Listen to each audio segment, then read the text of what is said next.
এবারে লড়াই কিন্তু একদম সামনাসামনি হবে। কুরবানি দিয়েছি, আমাদের ইতিহাস আমরা যুগে যুগে কুরবানি হয়েছি। আমাদের ইতিহাস আমরা যুগে যুগে জুলুমকে মিটিয়েছি, অন্যায়কে মিটিয়েছি, সন্ত্রাসকে মিটিয়েছি, আতঙ্কবাদকে মিটিয়েছি, রেফিসদের ঘরে মিটিয়েছি, ইসলাম বিদ্বেষীদের নাম নিশানা আমরা মিটিয়েছি। আলহামদুলিল্লাহ, যুগে যুগের ইতিহাস আছে।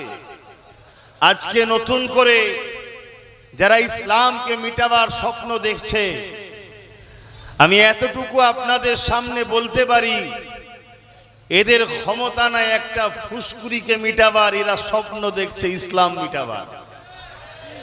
কিন্তু দুঃখের বিষয়, এরা এত বড় বড় কথা বলে আজও সমাজের বুকে মাথা তুলে ঘুরে বেড়ায়। কারণ হলো ঘর মে আগ লাগি হ্যায় ঘর কি চারক সে।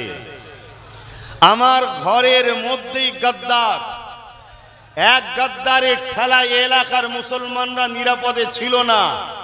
নতুন করে আর এক গদ্দার আমাদের ঘরেরই জন্ম হয়েছে। সেই গদ্দার যেমন মিটেছে, এ গদ্দারও মিটে যাবে, তবে এর মিটানোটা আরো ভয়ঙ্কর হবে। কেন, যাকে বাপ বলে ছুটছে সেও জানে এ আমার হাকিকাতে ছেলে না, এ যারও সন্তান আমার। বোঝেন তো নাকি? অতএব বাপও একে পছন্দ করে না, শুধু এর দ্বারা কিছুক্ষণ একটু মজা করে নিচ্ছে। তাহলে আজকে এইরকম একটা জায়গায় দাঁড়িয়ে থেকে আমাদের ঘাবড়াবার কোনো জায়গা নাই। আমি উঠতেই বলছিল অনেক বাধার পর মাহফিল হয়েছে।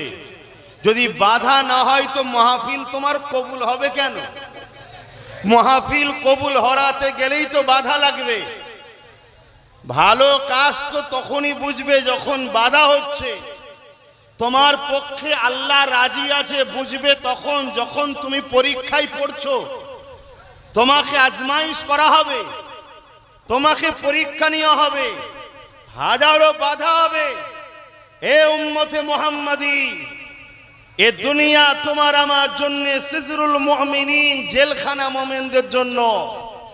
অলরেডি আমরা জেলে আছি। মহান আল্লাহ রাব্বুল আলামিন নবীর দ্বারা আমাদেরকে জানিয়েছে। তাই এখানে তোমার আমার উপরে জুলুম হবে, অত্যাচার হবে। কিন্তু মুমিন তো সে যেমন একটা পোকা, পরোয়ানা সামার দিকে, আগুনের দিকে ঝাঁপিয়ে ঝাঁপিয়ে পড়ে। সে জানে এতে পড়লে আমি মরে যাব, তারপরেও সেই পরোয়ানা আগুনের জন্য এত দিবানা যে তাতে পড়ে জ্বলে মরার সে ইচ্ছা করছে। তাহলে আমার নবীর জন্য আমাদেরকে এই রকম প্রেমের প্রমাণ দিতে হবে যে আমরা জানি রাস্তা অনেক কঠিন, লড়াই বিশাল ভয়ানক হবে, এরপরও আমরা রাসূলুল্লাহর প্রেমের এমন পরোয়ানা হয়েছি যে আমরা মরতে রাজি, মোহাম্মদ আরবিকে ছাড়তে রাজি নয়। জোরে বলুন সুবহানাল্লাহ, আরো জবান খুলে বলুন সুবহানাল্লাহ। আরে সিস্টেম মাইক কমিয়েছে তো কি হয়েছে? ইমানদারের আওয়াজ তো আছে, বলুন সুবহানাল্লাহ। আওয়াজ দিয়ে বলুন নারী দিবে, নারী দিবে কুরআন ও সুন্নাহ, কুরআন ও সুন্নাহ, দ্বীন ইসলাম, দ্বীন ইসলাম নারী দিবে। দুশ্মনী শুধু আজ নতুন নয়, ইসলাম ও মুসলমানদের বিরোধী আজ নতুন নয়, এটা যুগে যুগে ছিল। আমাদেরকে তো সেই পরীক্ষা আল্লাহ নেননি যে পরীক্ষা নবীদের নিয়েছেন, সাহাবাদের নিয়েছেন, উলামা হযরতরা রয়েছেন, তেনারা আরো ভালো জানে। আপনারা শুনুন মন দিয়ে। আমার রাসূল পাক সাল্লাল্লাহু আলাইহি ওয়াসাল্লাম জিনাকে না বানালে তো কিছুই হতো না, এটা মানেন তো নাকি? এই আকীদা আছে তো নাকি? सब कुछ बनाने वाला मौला बेशक अल्लाह है। ये जमीन खुदा ने बनाया, ये आसमान खुदा ने बनाया, ये चांद, ये सितारे, ये हजार, ये सजार, ये जबाल, हर कुछ बनाने वाला मौला खुदा है। अरब भी, हिंदुस्तान भी, एशिया, यूरोप, कुल कायनात खुदा ने बनाया, मगर बनाने का मकसद मुहम्मदुर रसूलुल्लाह। बोलिए सुभान अल्लाह। सबकिছু বানিয়েছে আল্লাহ, কিন্তু মূল উদ্দেশ্য হলো বন্ধুর জন্য। জোরে বলুন সুবহান আল্লাহ। অতএব কায়নাতের যা কিছু আছে সবকিছু সৃষ্টি মালিক হলেন আল্লাহ, আর ওই সৃষ্টি করে মালিকানা বানিয়েছেন রাসূলুল্লাহকে। জোরে বলুন সুবহান আল্লাহ। অতএব সেই নবীর হও, আর সেই নবী দুনিয়ায় এসেছে, তিনার উপরে কম জুলুম হয়নি। তুমি উম্মতে মুহাম্মাদি দাবি করো, তোমার উপরে জুলুম হবে না, এটা হতে পারে না। একটার পর একটা আসবে পরীক্ষা, একটার পর একটা। ইতিহাস বলছে আমার রাসূল পাক সাল্লাল্লাহু আলাইহি ওয়াসাল্লাম তিনি যে আসবেন, এ কথা তো আসমানি গ্রন্থে অনেক আগে রয়েছে। রাসূল পাক সাল্লাল্লাহু আলাইহি ওয়াসাল্লামের আব্বাজান হযরত আব্দুল্লাহ রাদিয়াল্লাহু তাআলা আন, বয়স তখন তিনার 15 থেকে 16, দাঁড়িয়েও ঠিকভাবে বেরোয়নি। হুজুর পাক সাল্লাল্লাহু আলাইহি ওয়াসাল্লাম মের আব্বাজান আমার নবী পাককে নূর মুবারক তখন হযরত আব্দুল্লাহ হুজুরের পেশিনা মুবারকে রয়েছে। আদম আলাইহিস সালাম থেকে নিয়ে ধারাবাহিকভাবে আব্দুল মোতালেব থেকে হযরত আব্দুল্লাহ হুজুরের পেশিনাতে নূরে মুহাম্মদ সাল্লাল্লাহু আলাইহি ওয়াসাল্লাম এসেছেন। হুজুরের এই নূরের বরকতে হযরত আব্দুল্লাহ হুজুরের চেহারা থেকে নূর বের হচ্ছে। জোরে বলুন সুবহানাল্লাহ। তো উনি বড় শিকারের শৌখিন ছিলেন। আর ওইদিকে আব্দে মুন্নাফ হযরতে আম্মা আমেনা হুজুরের আব্বাজান, তিনিও শিকার করতেন। তা দুজনে বলছেন, আব্দে মুন্নাফ বলছেন যে আমি গেলাম শিকারে, দেখলাম আব্দুল্লাহ এসেছে, মক্কা সরদারের ছেলে। হযরতে আব্দুল মোতালেব হুজুর হলেন মক্কার প্রেসিডেন্ট ছিলেন। বলুন সুবহানাল্লাহ। আমার নবী পাক সাল্লাল্লাহু আলাইহি ওয়াসাল্লাম কোনো ভিখারি ঘরের বাচ্চা নয়। অনেকে তো এমনও বলে আমার নবী পাক সাল্লাল্লাহু আলাইহি ওয়াসাল্লাম ভিখারি ঘরের বাচ্চা নয়, মক্কার প্রেসিডেন্টের ঘরে এসেছে। জোরে বলুন সুবহানাল্লাহ। এবং নবী পাক সাল্লাল্লাহু আলাইহি ওয়াসাল্লাম খোদ তো দোনো জাহানের প্রেসিডেন্ট। জোরে বলুন সুবহানাল্লাহ। তো আমার নবী পাক সাল্লাল্লাহু আলাইহি সাল্লামের গোলামি করো, নবীকে মজবুত করে ধরো। দুনিয়ার কত তাকত এসেছে চলে গেছে। গত 2-4 মাস আগে কোন তাকত ছিল, সে তাকত মিটে গেছে। আজকে নতুন করে কোন তাকত বসেছে, এ তাকত বেশি দিনের জন্য নয়, এমনি এর আলামত ভালো নয়, ঘরে ঘরে লেগে যাচ্ছে। অতএব কোনদিন কোন অন্যায়কে দেখে, জুলুমকে দেখে ভয় খাবে না। শুধু তুমি নিজে জালিম হয়েও না, হকের পক্ষে থাকো, সত্যের পক্ষে থাকো। মনে রাখবেন রাসূল পাক সাল্লাল্লাহু আলাইহি ওয়াসাল্লামের আব্বা হযরতে আব্দুল্লাহকে দেখে এই ইহুদি সম্প্রদায়রা চিনতে পেরেছে এটা হলো আব্দুল্লাহ, যে মুহাম্মদ সাল্লাল্লাহু আলাইহি ওয়াসাল্লামের পিতা হবে। আর মুহাম্মদ সাল্লাল্লাহু আলাইহি ওয়াসাল্লামের নূর মুবারক আব্দুল্লাহর পেশিনাতে চলে এসেছে। তাই ইহুদিরা চেষ্টা করছে যে আব্দুল্লাহকে যদি মেরে দেওয়া যায়, তাহলে না আব্দুল্লাহ থাকবে, না বিবাহ হবে, আর না নূরে মুহাম্মদ রসুল আসতে পারবে। কথা বুঝে আসছে? আর নবীর ওপরে এই রাগটা কেন, এটা আমি বলছি। তো এজন্য তারা হযরতে আব্দুল্লাহ হুজুরকে মারার জন্য ইহুদি গুপ্তচরেরা সব ষড়যন্ত্র করলো। আস্তে আস্তে আব্দুল্লাহ হুজুরকে ঘিরছে, এমনকি তীর নিক্ষেপ করার জন্য প্ল্যান করছে। আব্দে মুন্নাফ হুজুর বলছেন, আমি ভাবলাম যে আব্দুল্লাহকে একটু সতর্ক করে দেওয়া দরকার, না হয় মক্কা সরদার আব্দুল মোতালেব জিজ্ঞাসা করবে যে তুমি কিছু বললে না কেন। কিন্তু আমি যখনই যাবার জন্য ঘোড়াকে আগালাম, দেখলাম আমার ঘোড়ার পা জমিনে বসে গেছে, যাচ্ছে না। আমি জবান দিয়ে চিৎকার করে বলবো বলে চেষ্টা করলাম, দেখলাম আমার জবানের কথা বন্ধ হয়ে গেছে। অর্থাৎ আল্লাহ পাক এটাই বুঝাচ্ছে আব্দে মুন্নাফ, তোমাকে কিছু করতে হবে না, তুমি শুধু দেখো কি হতে লেগেছে। কেন যে আব্দুল্লাহকে তুমি হিফাজত করতে চাইছো, ওই আব্দুল্লাহ হেফাজতের দায়িত্ব আমি আল্লাহ খোদ রেখেছি। কেন আমার নবীর পিতা ওটা, জোরে বলুন সুবহানাল্লাহ। তাহলে নবীর পিতা হযরতে আব্দুল্লাহ হুজুরকে আল্লাহ হেফাজত করছে, আর নবী বলছেন আমার কাছে সবথেকে আমার প্রিয় হলো আমার উম্মত। আমরা যদি উম্মতের মতো উম্মত হতে পারি, তাহলে আল্লাহ আমাদের জন্য হেফাজতের যথেষ্ট। ঠিক তো নাকি? জোরে বলুন ঠিক তো নাকি? কিছু মুনাফিক মুসলমান গতদিন এক দলের হয়ে জুলুম করেছে, তারাই আবার ঝুপঝাপ লাম মেরে আর এক দলের দিকে যাচ্ছে। হচ্ছে তো নাকি? আবার কিছু মুনাফিক মুসলমান গতদিন আমাদের সঙ্গে উঠা বসা করেছে, একটু দেখা সাক্ষাৎ হলে দেখা যায়, চিনা যায়, এটাকে চিনা চিনা লাগছে যেন, কথা বুঝে আসছে না? কিন্তু এখন বলছে না, বাঁচতে গেলে একটু এদিক ওদিক করতে হবে। আমি ওই মুনাফিক গাদ্দার গুলোকে বলবো, তুই দুনিয়াতে তো বাঁচবি না, আর আখিরাতে জাহান্নাম থেকে তোর কোনো বাপও বাঁচাতে পারবে না। কেন? যারা ইসলামের দুশমন, যারা কোরআনের দুশমন, যারা নবীর দ্বীনের দুশমন, যারা আমার মসজিদ মাদ্রাসার দুশমন, তাদের সঙ্গে কখনো ঈমানদার আপোষ করতে পারে না। কেননা হাদিস পাকের মধ্যে আছে, জুলুম করা যেমন পাপ, জালিমকে সাথ দেওয়া তেমন পাপ। এখানে তো ইসলামকে মিটাতে চাইছে যারা, তাদের সাথ দিয়ে কোনোদিন কোনো মুসলমান ঈমানদার থাকতে পারে? জোরে বলুন, আওয়াজে বলুন। অতএব বাপ, এবারে লড়াই কিন্তু একদম সামনাসামনি হবে। আপনারা মন টন ঠান্ডা হয়েছে তো নাকি? আলোচনার দিকে যাচ্ছি, তার আগে একটুনি বলে নিচ্ছি, এবারে লড়াই একদম সামনাসামনি।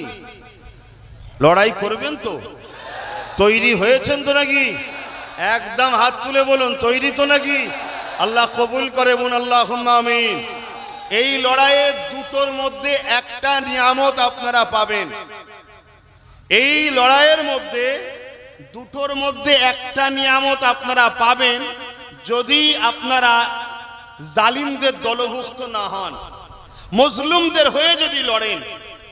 এই লড়াইয়ে আপনারা দুটোর মধ্যে একটা জিনিস পাবেন, একটা হলো হয় শহীদের মর্যাদা, আর নচেত গাজীর মর্যাদা, আর দুটোই হলো বেহিসাব জান্নাত। জোরে বলুন সুবহানাল্লাহ, আরো জোরে বলুন সুবহানাল্লাহ। নিঃশ্বাসের তো কোনো বিশ্বাস নেই, আজ আছি কাল নাই, চলে যেতে হবে, সবাইকে যেতে হবে। ফেরাউন মিশরের রাজা ছিল, ভেবেছিল আমি মরব না, মুসা নবীকে মারার জন্য তাড়া করলো। এখানে আপনাদেরকে আর একটা কথা বলি, সবার সঙ্গে পাল্লা নিল, ওই ব্যক্তির সঙ্গে কখনো পাল্লা নেবেন না যারা সেজদা ও রুকু দিয়ে মালিকের কাছে হাত তোলে, তাদের সঙ্গে পাল্লা নেবেন না। সবার সঙ্গে পাল্লা নিল, এদের সঙ্গে পাল্লা নিলে অসুবিধা আছে, দেরি হলো মিটতে কিন্তু হবে।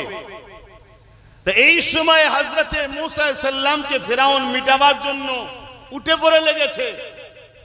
মুসা নবী তিনার সাথীদের নিয়ে নীল নদ পার হয়ে যাবে বলে রওনা দিয়েছে, অন্য জায়গায় চলে যাবে। তা রাস্তায় এসে দেখছে বিশাল বড় নীল নদ। মুসা নবীর উম্মতেরা বলছে, হুজুর সামনে যদি নদীতে নামি বিশাল তুফানে মারা যাব, আর পিছনে হাজার হাজার এজিদ বাহিনী অস্ত্র নিয়ে আসছে, অতএব আমাদের আজকে মওত নিশ্চিত, বাঁচার কোনো উপায় নেই।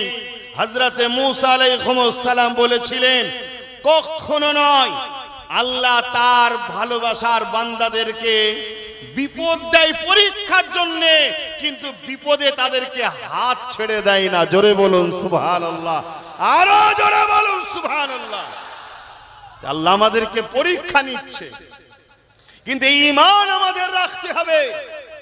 আল্লাহ কখনো আমাদের হাত, কুদরতি হাত আল্লাহ আমাদের উপরে রহমত আল্লাহ কখনো তুলে নেবেন না, তার রহমত আমাদের উপরে রাখবেন। এই কথা বলতে মুসা সাল্লামকে আল্লাহ আওয়াজ দিলেন, মুসা তোমার লাঠিটা জমিনে ফেলো, পানিতে ফেলো। পানিতে যেই ঠেকালো সঙ্গে সঙ্গে বিশাল রাস্তা হয়ে গেল, আমরা সবাই জানি। তাহলে আমার আল্লাহ তিনি যেখানে কখনো রাস্তা ছিল না সেখানেও রাস্তা বার করতে পারেন। জোরে বলুন সুবহানাল্লাহ। আজ আমরা দেখছি যে কোনো রাস্তা নেই, মাথাতেও বসে আছে জালিম, এখানেও বসে আছে জালিম, কোনো রাস্তা নেই, এটা আমরা ভাবতে পারি। আরে আমার আল্লাহ তো তিনি যেখানে কোনো রাস্তা থাকে না সেখানেও রাস্তা। জোরে বলুন, এমন রাস্তা, এমন রাস্তা যেখানে পানির তলাতে, সাগর নদীর তলাতে কাদা থাকে, পানি স্যাঁতস্যাঁতে থাকে, কোনো কিছুই নাই, দুদিকের পানি দাঁড়িয়ে গেছে।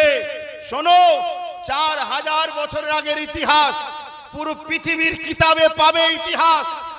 আজও তার নজির মিশরে গেলে দেখতে পাবে, দুদিকে দেয়ালের নাই দাঁড়িয়ে গেছে, পুরো যেন চকচকে ঝকঝকে। আমি বুঝাবার জন্য বলছি, মকমল লাগানো, মার্বেল লাগানো, ভিআইপি রোড। সামান্য কোনো পকেট মার চোর এলে যদি ভিআইপি কার্পেট বিছানো হয়, আল্লাহ তার বন্ধু মুসা কালিমুল্লাহর জন্য রাস্তা করেছে, সে রাস্তা কত সুন্দর ভেবে দেখুন। জোরে বলুন সুবহানাল্লাহ। মুসা আলাইহিস সালাম সাথীদেরকে নিয়ে রওনা দিলেন। প্রায় 20 নদী অর্ধেকেরও বেশি পার হয়ে গেছে। ফেরাউন বাহিনী নিয়ে আসলো, বিরাইন বাপ চেহারা। এ রাস্তা বানালো কে? আমি তো মিশরের রাজা, আমার বাপ তো রাজা ছিল না, এ রাস্তা বানালো কে? আর এত সুন্দর রাস্তা, তো চলো, যে বানিয়েছে বানিয়েছে, এখন তো মারতে হবে মুসা ও বাহিনীকে। তাই তারাও হুড়মুড় করে নেমে পড়লো। ওদিকে মুসা নবী ওদিক থেকে উঠে গেল, ফেরাউন ও তার বাহিনী বীচ নদীর বীচ বরাবর। তখন আল্লাহ আওয়াজ দিলেন, পানিকে পানি, যার জন্য বানিয়েছিলাম রাস্তা তার তো কাজ মিটে গেছে, এখনো দাঁড়িয়ে আছো কেন? ব্যাস, দুদিকের পানি এসে পড়ল। ফেরাউন বাহিনী একবার করে উপরে ওঠে, আবার নদীর তলায় ঢোকে। তুফান দেখেন না কেমন হয়? এভাবে পুরো ফেরাউন বাহিনীর নাম নিশানা যিনি মিটিয়েছেন তিনি কে? আরো আওয়াজ দিয়ে বলুন, প্রত্যেকে জবান খুলে বলুন কে? শাহাদত আগুল তুলে একবার সাক্ষী দেন কে? যদি কেউ জবান বন্ধ রাখেন, আল্লাহ তাকে জবান দিয়েছে, শুকরিয়া আদায় করে বলুন কে? সেই আল্লাহ আজও আছে না নাই? ক্ষমতা আছে না নাই? তাহলে আল্লাহ ছাড়া ভয় কাউকে, আল্লাহ ছাড়া ভয় কাউকে করবেন না, এটা মাথায় রাখবেন। আর নবী ছাড়া কারো রাস্তা মানবেন না। আমাদের নেতাকে, জোরে বলুন, ধর্ম নেতা, সমাজ নেতা, বলুন, বলবেন তো সবাই, অর্থনীতির নেতা, রাষ্ট্রনীতির নেতা, রাজনীতির নেতা, বলুন বলুন। এই সব জায়গায় একজনই আমাদের মডেল, আমরা বাকি কাউকে মানি না। শুনছেন?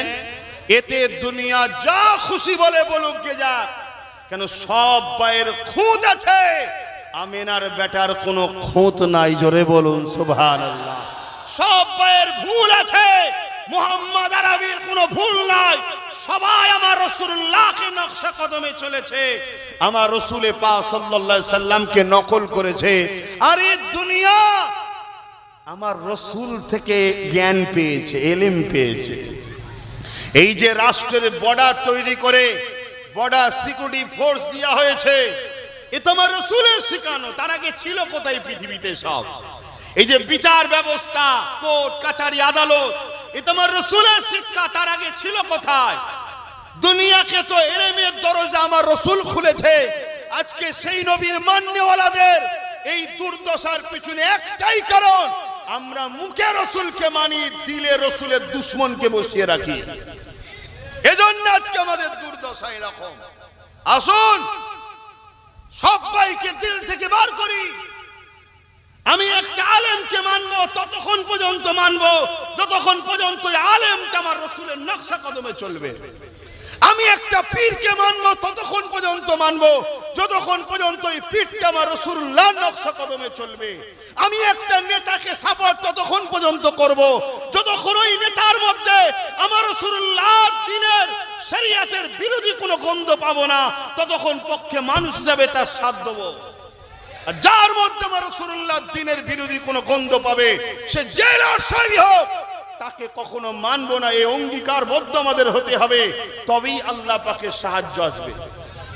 নচেত তোমরা যাই করো, তোমাদেরকে সাহায্য আল্লাহ করবে না। আমার আলোচনা অসুবিধা হচ্ছে কেন? এখনো চারিদিকে কথা হচ্ছে, কি আলোচনার দিকে যাব? একটু মিস্টেক হয়ে গেলেই সমস্যা হয়ে যাবে।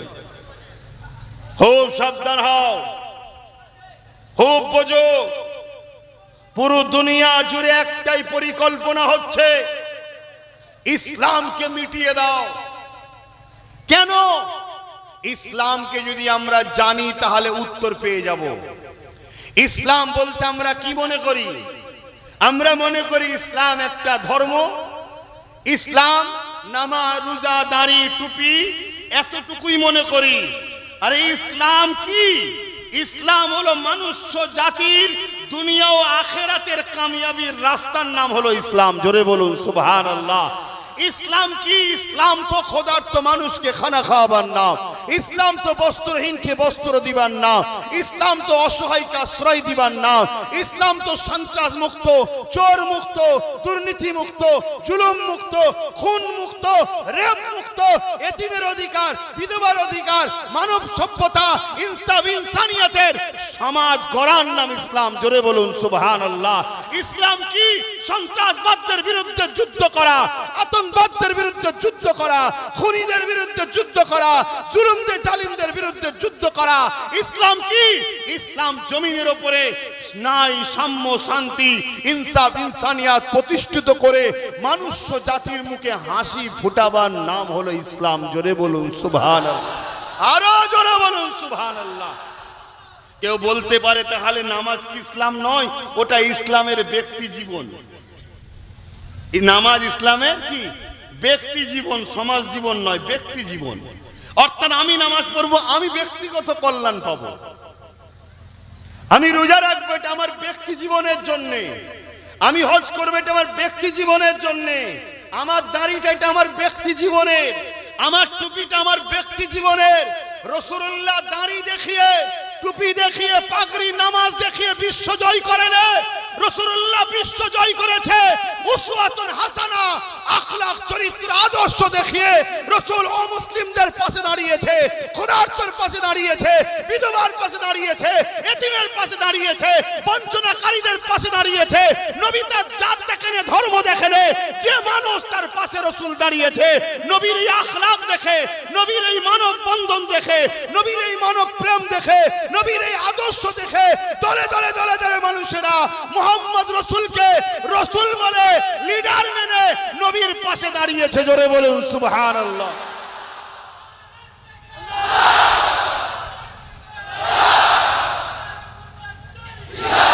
তাহলে আমাদেরও আখলাক তৈরি করুন।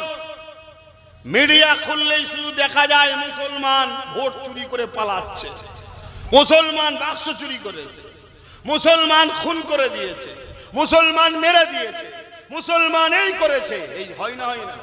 আমি জানি এগুলো ইসলাম ও মুসলমানকে বদনাম করার জন্য একদল লোকেরা ঠান্ডা ঘরে বসে নাটক তৈরি করছে, আমি জানি। কিন্তু বক্তব্য এই জায়গায়, এই মুসলমান যাদের জন্য করেছে তারা সব নিচই এক জায়গায়, মাথা আলাদা। শুনছেন তো নাকি? বুঝতে পারছেন না? রসুন দেখেছেন? রসুন, রসুনের দেখবেন নিচটা এক জায়গায় আর মাথা কোনো আলাদা। অতএব প্রত্যেকেই মুসলমানকে দাগি করিয়েছে। কিন্তু আজও আমার সমাজ তো জাগলো না, আজও আমার সমাজ তো বুঝলো না, আজও তো পরিবর্তন হলো না। তাহলে বলুন, ধান চাষ করেন তো নাকি? ধান চাষ যখন ধান নিয়ে আসেন, ওই ধানের মতো দেখতে কিছু আছে, ওটাকে কি বলা হয়? চিটে, আখড়া, তাই তো নাকি?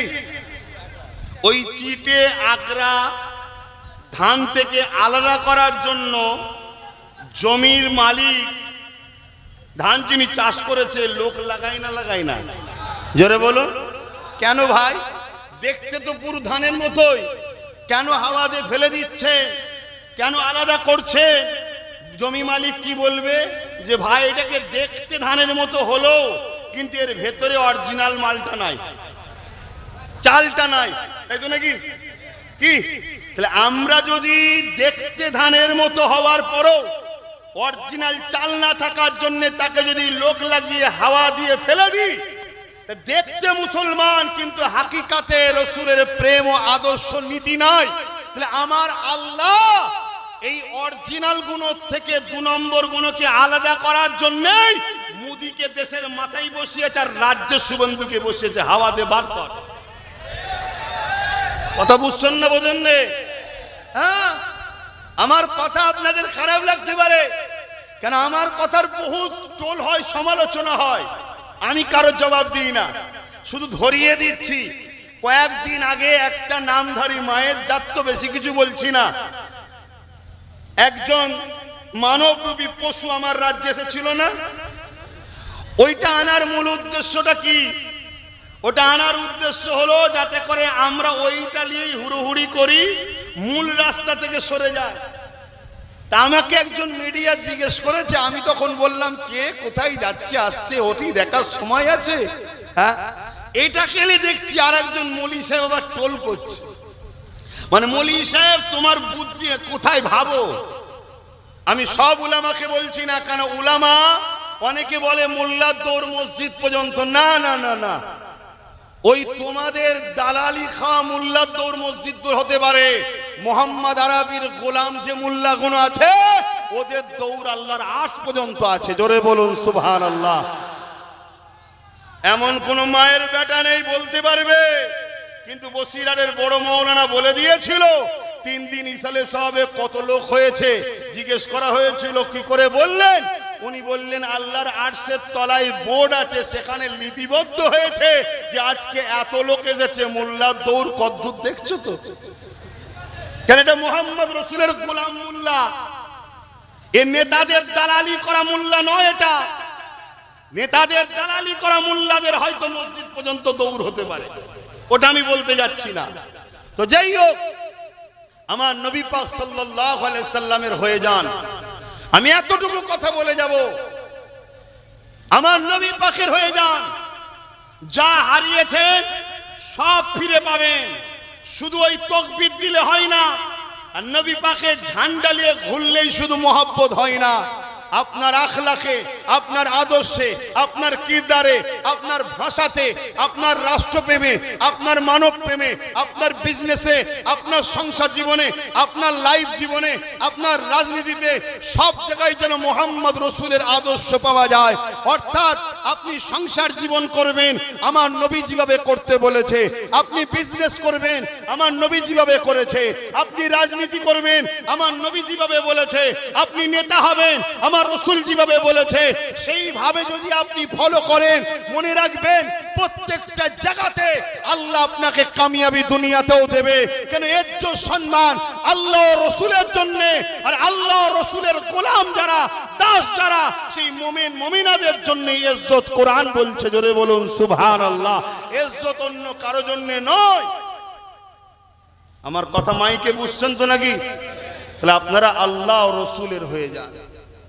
হওয়া বলতে কি, এখন তো অনেক ভক্ত আছে রাস্তায়, আস্তে আস্তে দেখছিলাম কোন একটা দলের মনে হয় মিটিং টিটিং আছে, শুনছেন? হঠাৎ করে দেখলাম সেখানেও কয়েকজন বেরিয়ে আমার গাড়ির পাশে দাঁড়িয়ে স্লোগান দিচ্ছে, শিরাই শিরাই রক্ত ভাইজানের ভক্ত। শুনছেন তো নাকি?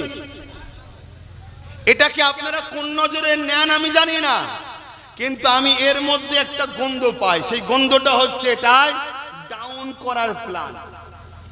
ডাউন বোঝে? দুশ্মন যখন প্রশংসা করবে, স্বাভাবিক ভালোবাসার লোকও সন্দেহ করবে। কিছু বুঝতে পারলেন না আমার কথা? দুশ্মন যখন প্রশংসা করবে, ভালোবাসার লোকও তখন সন্দেহ করবে যে কি ব্যাপার রে, কিছু ব্যাপার আছে বুঝলি। এটা একটা প্ল্যান, কিন্তু আমি ওই দিকে যাচ্ছি না। কে কি ভাবছে, কে কি নেবে, ওসব ধার আমি ধরি না। আমি যেটা বলতে চাইছি, এরকম ভক্ত নিয়ে কোনো কাজ হবে? তো মুসলমান এরকম হয়ে লাভ নেই। মুসলমান খাও কার মতো?